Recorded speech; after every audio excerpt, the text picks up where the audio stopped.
सेवानिवृत्त कांतीलाल पराडके यांचा सपत्नीक सत्कार। संघर्षमय कहाणी। सहाय्यक वाहतूक निरीक्षक तथा सामाजिक कार्यकर्ते कांतीलाल पराडके यांचा सेवानिवृत्तीपर कार्यक्रम सोहळा अक्कलकुवा येथे उत्साहात पार पडला। कांतीलाल एस पराडके आणि त्यांच्या पत्नी निर्मलाबाई कांतीलाल पराडके यांचा सपत्नीक सत्कार करण्यात आला।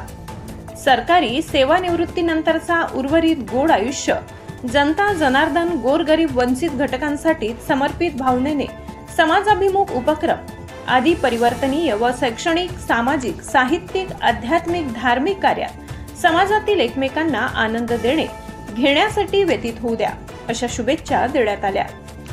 कांतीलाल एस पराडके यांचे प्राथमिक शिक्षण इयत्ता 1 ते 7वी पर्यंत शासकीय आदिवासी आश्रमशाळा राणीपूर तालुका शहादा जिल्हा नंदुरबार येथे झाले। 1970 नंतर इयत्ता 8वी ते 10वी पर्यंतचे शिक्षण पंडित जवाहरलाल नेहरू विद्यालय व ज्युनियर कॉलेज बोराडी तालुका शिरपूर जिल्हा धुळे येथे झाले।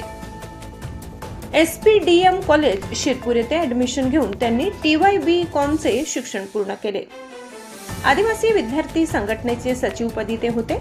त्यावेळेस आदिवासी भागामध्ये मोठ्या प्रमाणात अतिक्रमण म्हणजेच वन जमिनीवर आदिवासींचा हक्क या नेतृत्वाखाली त्यांनी आदिवासींसाठी जमिनी द्या, आदिवासींना वन हक्क अधिकाराखाली लढा देऊ संघटनेचे पूर्ण नेतृत्व त्यांनी केले।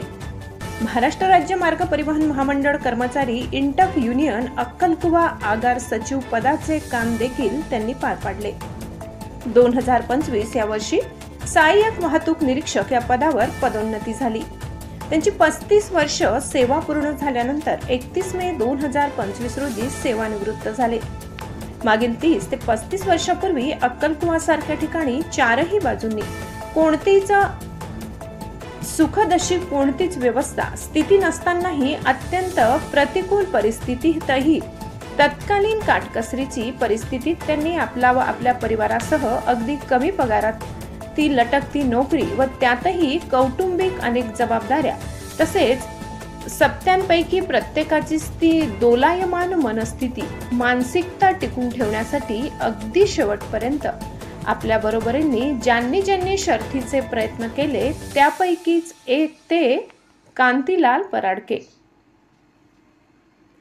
न्यूज 18 महाराष्ट्रासाठी मुख्य संपादक विश्राम माऊची शहादा।